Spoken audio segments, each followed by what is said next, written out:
Astrology simplified में आपका स्वागत है। बात कर रहे हैं कि ज्योतिष के अनुसार शनि की जो साढ़े साती के दौरान कुछ लोगों को तो लाभ प्राप्त होता है, और हालांकि इस बात पर निर्भर करेगा लाभ जब भी प्राप्त होगा जबकि आपने अच्छे कर्म किए होंगे और कुंडली में वो आपका अच्छी कारक स्थिति में होगा तो जब उसको लाभ प्राप्त होगा।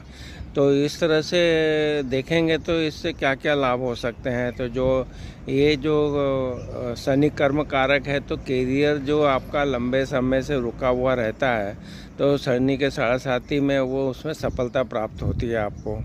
और इसमें क्या ये भी देखा गया है कि जो साढ़े साती में आकस्मिक रूप से धन जो प्राप्त होता है उसको देखा जाता है। फिर कई लोगों को उच्च पद की भी प्राप्ति होती है और कुछ लोग विदेश में जाकर भी उसी समय सफलता प्राप्त करते हैं।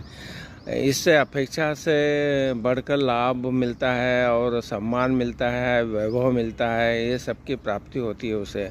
शनि की दशा भी बहुत लोगों को लाभ दिलाती है, तो अगर ये शनि की दशा योग कारक दशा चल रही होगी तो वो भी आपको लाभ दिलाएगी। तो शनि के साढ़े साती के दौरान कुछ परेशानियां भी आप ऑब्जर्व कर सकते हैं कि देख सकते हैं कि जैसे कि हर काम में किसी न किसी तरह से रुकावट का सामना करना पड़ सकता है आपको। जो बिजनेस है, नौकरी है में परेशानी जो आती है उसके कारण भी आपको शारीरिक और मानसिक जो कष्ट हो सकते हैं। परिवार में भी समस्याएं उत्पन्न होती है, उनका भी आपको सामना करना पड़ता है।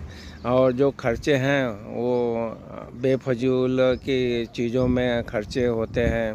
और कार्य क्षेत्र जब हम काम करते हैं वहाँ पे वाद विवाद बढ़ जाता है और जो कार्य है वो अच्छे से नहीं चलते, रुकावटें उसमें आपको परेशान करती है। तो साढ़े साती के जो हमने बात कर रहे हैं तो उसके बारे में जो प्रभाव है उनको कम करने के शास्त्रों में उपाय भी बताए गए हैं कि जैसे कि हनुमान चालीसा का पाठ करना, जीव जंतुओं की सेवा करना और दान करना, अच्छे कर्म करना और किसी के साथ छल कपट और देश की भावना ना रखना और ज़रूरतमंद लोगों के लिए आपको दान दक्षिणा करना चाहिए। तो इस तरह से जो बताया है कि जो साढ़े साती का जो है वो आप हमेशा ये नहीं बता सकते हैं कि आपकी जब साढ़े साती आएगी तो आपको बहुत परेशानियाँ ही करना पड़ेगा। इसमें कई लोगों को इतना लाभ होता है और अचानक धन की प्राप्ति होती ये भी देखा गया है। इनमें पद प्रतिष्ठा